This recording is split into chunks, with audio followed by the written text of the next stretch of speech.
диаграмма – это фаза сна, которая формируется из нескольких сигналов.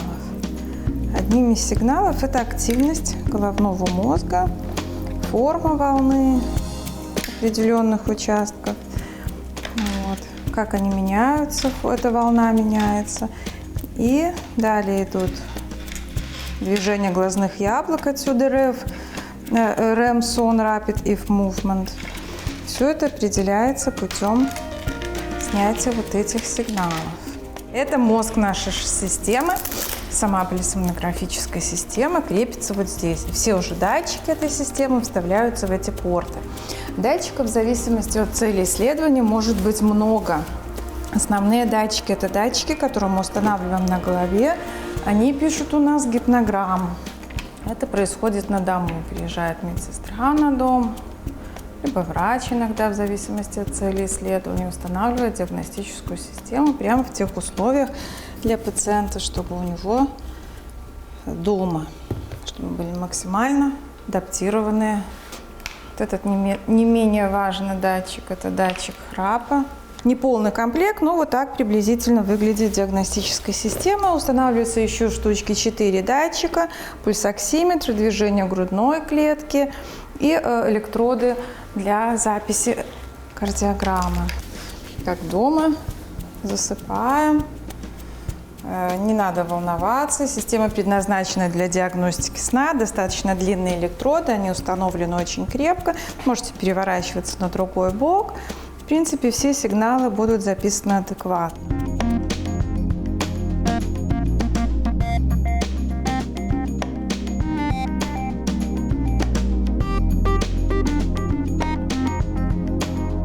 Достаточно уникальное учреждение для Беларуси в том числе. Почему? Потому что это многофакторная команда, мультидисциплинарный подход, мы говорим, где собраны сомнологи, безусловно, специалисты, которые занимаются проблемами и расстройством сна, где собрана команда неврологов, эпилептологов в том числе, и где есть большой психотерапевтический блок.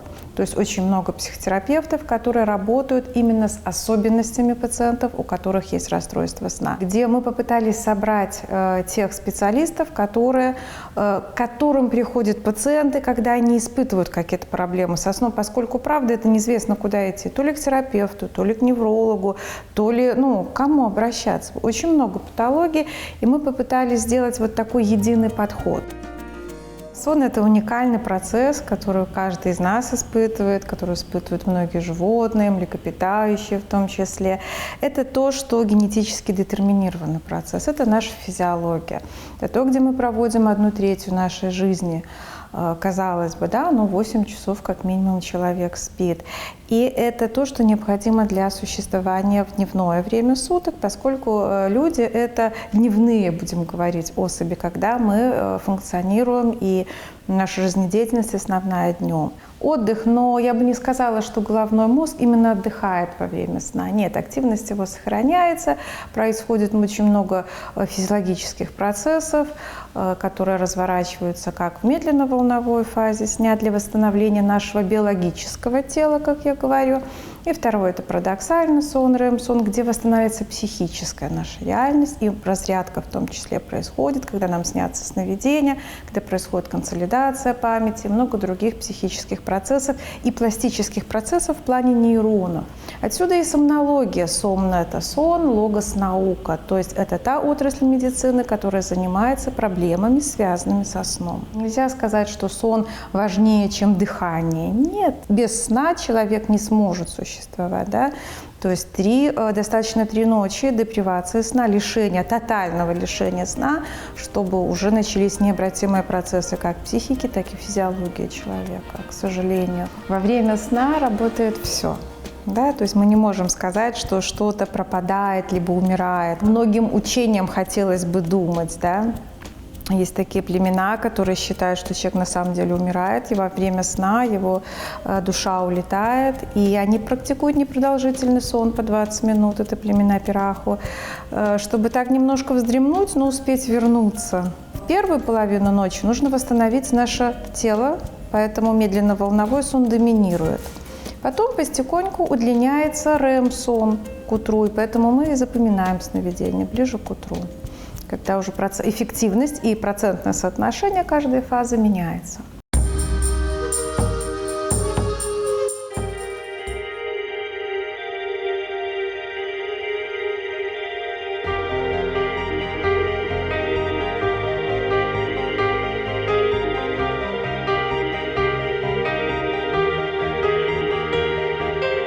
Врач-сомнолог – это специалист, который работает с пациентами с нарушением сна. Те, которые плохо спят, у которого есть проблемы именно в этот период уникального физиологического процесса сна. Я до этого хотела стать вообще другой, заниматься другой профессией, но так сложились обстоятельства, что я все-таки пришла в медицину, закончила университет, и моя первая специальность не связана была с сомнологией, я занималась кардиологией, собственно говоря. Потом, когда я увидела, что есть вакансии сомнолога и вакансии специалиста, который занимается описанием исследований, проведенных во сне, вот я больше этим заинтересовалась. Что это за обследование, как это происходит, поскольку это были новые знания вне рамках той учебной программы, которую преподавали в медуниверситете. И придя в компанию, которая занимались обследованием сна, оборудованием для лечения нарушений сна, все больше и больше стала изучать информацию, курсы, непосредственно практика, связанная с этим. И так я попала в сомнологию и не захотела оттуда уходить. Сейчас более стало популярно направление, больше приходит неврологов и больше узких специалистов, таких как кардиологи, терапевты, эндокринологи, направляют пациентов к сомнологам. Ранее это было что-то неизвестное, поскольку точно вот в мое время не было курса по сомнологии вообще, не было понятия синдрома апноэ, вернее, было понятие синдрома апноэ, синдрома остановок дыхания, это основной синдром, грубо говоря, сомнологии, но никто про это не говорил, никто не говорил о способах лечения этого направления, в принципе. Вот. И все больше появляется международных сообществ, собственно говоря, и коллаборатории к каким-то уже имеющимся сообществам. Европейское общество кардиологов имеется рабочая группа по сомнологии, где специалисты узконаправленные обсуждают эту проблему в том числе. И сейчас планируется создание белорусского общества сомнологов, да, то есть какая-то платформа единомышленников одной профессии, будем так говорить, где можно иметь платформу обучающую, конференции, каких-то дискуссий, семинаров, таких на регулярной более основе.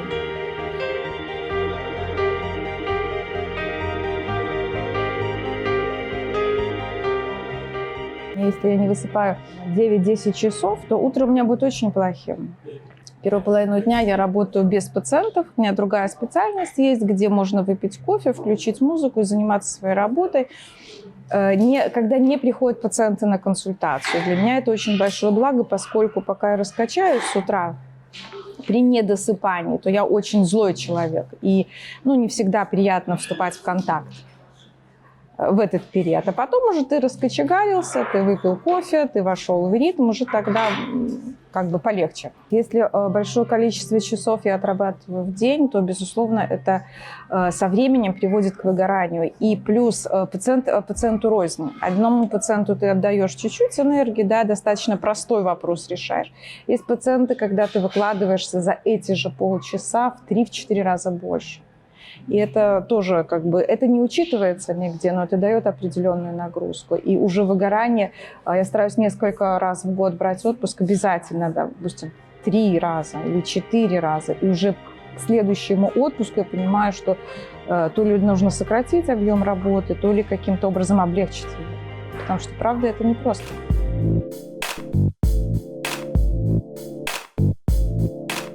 Сколько было звука, какая интенсивность храпа, какие цифры концентрации кислорода. Мы видим подробную гипнограмму, потом мы формируем отчет, который имеет и графическое изображение, в том числе для иллюстрации пациенту то, что мы видели, когда он спал, где отображены положения тела, вот, например, с 10 до 23 человек стоя находился, либо вертикально, когда диагностическая система понимала, что он находится вертикально, потом человек лег на спину, перевернулся на правый бок и так далее.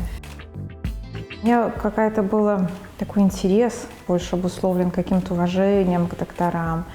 Вот, я окончила Минский медицинский университет, и у меня была специализация по кардиологии. Я училась в аспирантуре по кардиологии, а сомнология – это, вот, как я все время говорю, хобби. Это то, что безумно интересно, безумно увлекает. И мой такой выбор сомнологии больше обусловлен психотерапией.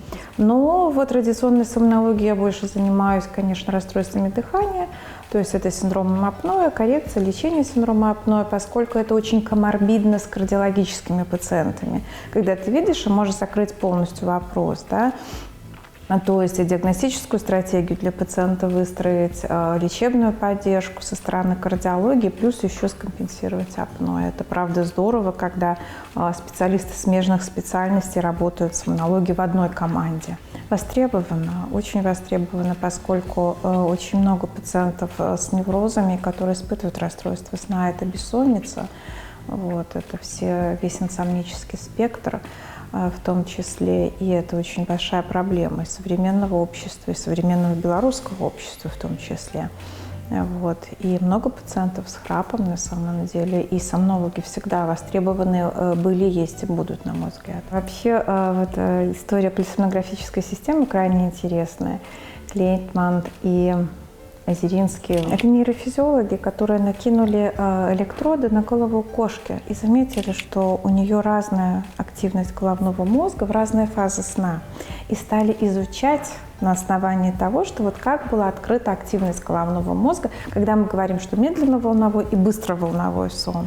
Да, то есть это началось от нейрофизиологов, которые изучали именно активность, именно вот эти вот волны, и тогда уже скомпоновали, что неплохо было посмотреть, как расслаблены мышцы, чтобы понимать, какая это фаза сна, как движутся глазные яблоки, чтобы понимать, опять-таки, в какой фазе сна человек находится. И с этого, собственно говоря, стартанула сомнология как наука, как отрасль медицины. Сон изучен крайне мало, да? Все новые и новые открытия появляются, они будут появляться в связи с тем, что и визуализационные способности у нас улучшаются. То есть у нас есть функциональная МРТ, где мы можем смотреть про активность определенных зон головного мозга в бодрствующем состоянии во время сна. Изучается нейробиология, изучается генетика, эпигенетика. То есть все то, что нарабатывается, это все имеет очень прикладной характер.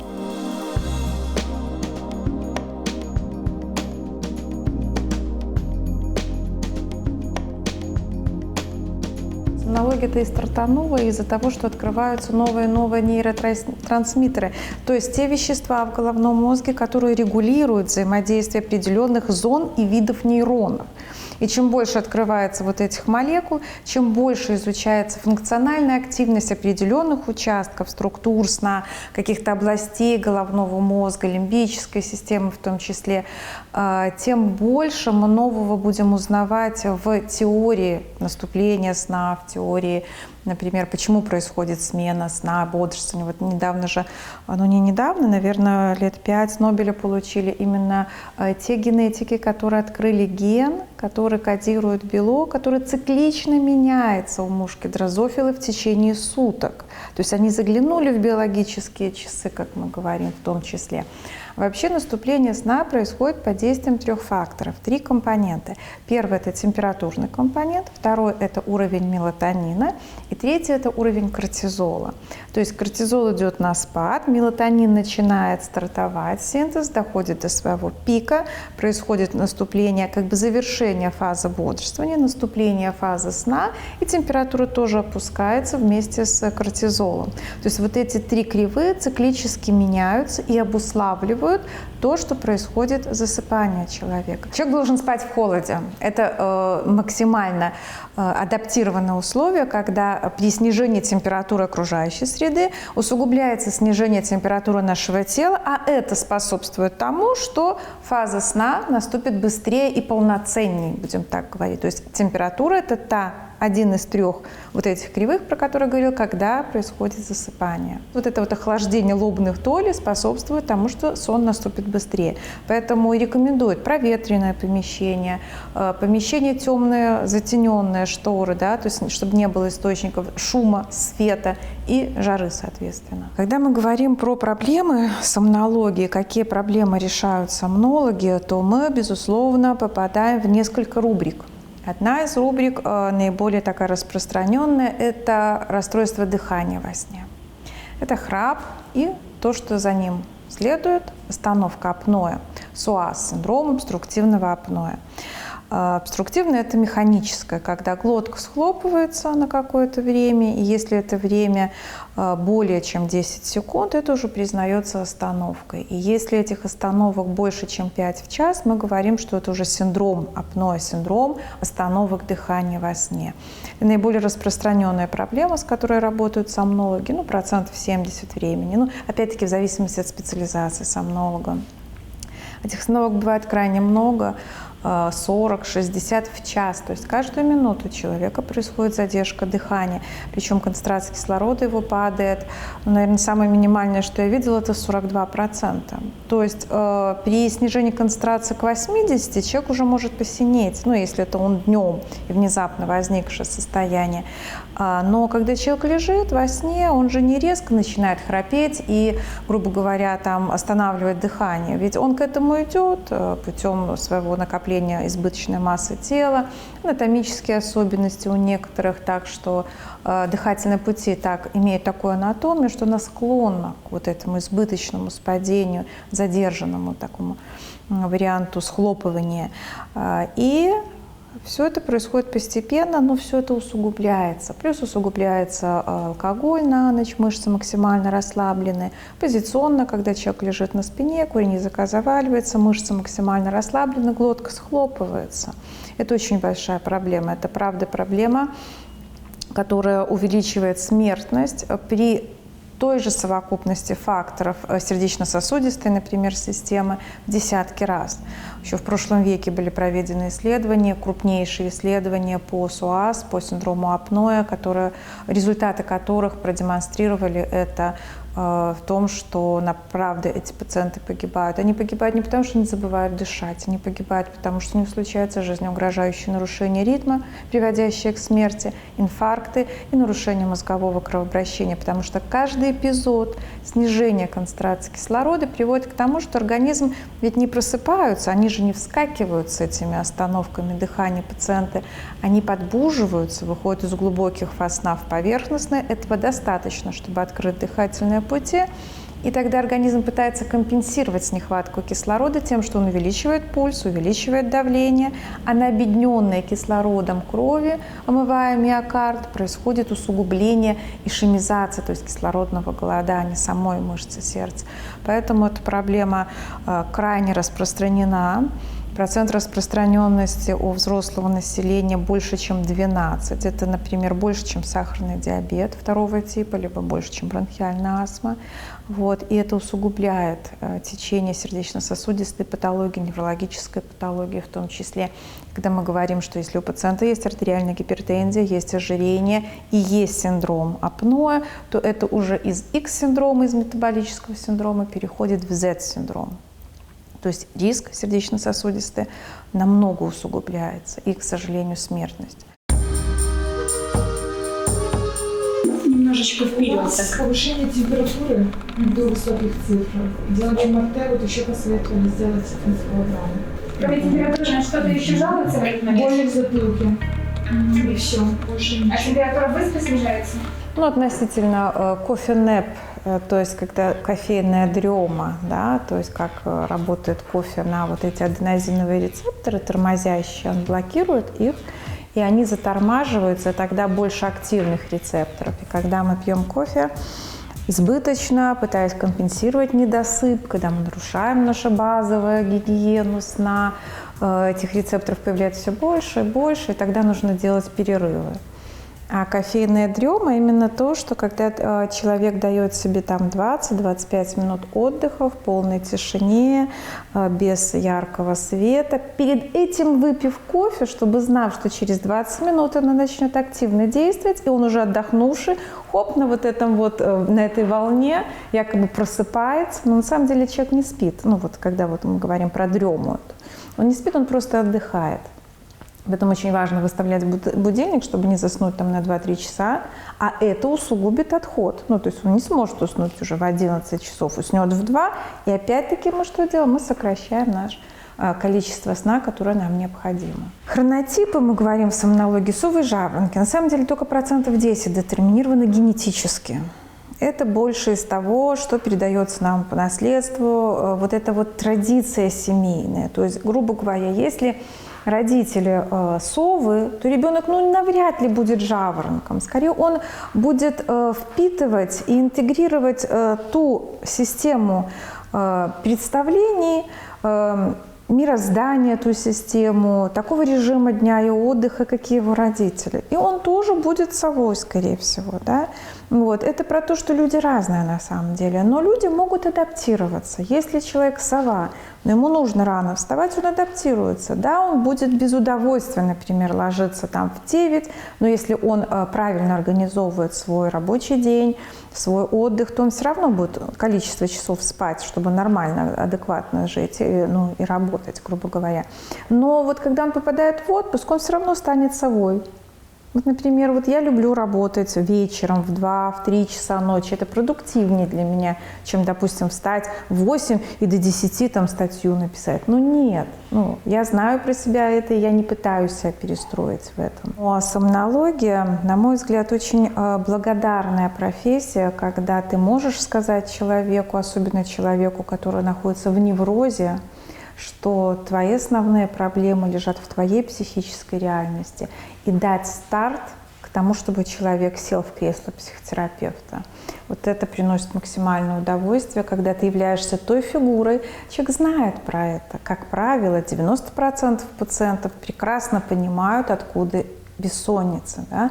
Они ищут какую-то волшебную таблетку. Я говорю, у меня нет палочки волшебной, раз, и вы будете хорошо спать. Вы же не одномоментно потеряли способность засыпать быстро, либо хорошо спать. Это же то, к чему вы пришли, и ты являешься тем, кто подтвердит это и направит на это. Я имею в виду на психотерапевтическую коррекцию, поскольку я-то из психотерапии, собственно говоря, и перешла в сомнологию и стала этим заниматься. И это правда приносит свои результаты.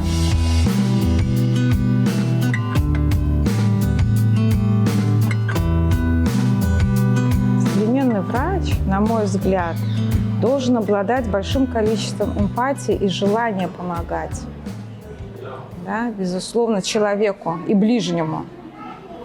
Современный врач, который обладает крайне высоким научным потенциалом, он хорош, но, возможно, не для прикладного характера. Потому что, когда ты приходишь к врачу, который архиумен, обладает буквально всеми современными знаниями, но он не может войти с тобой в контакт и адекватно расспросить и выявить потребность человека, то это не совсем практикующий врач, на мой взгляд.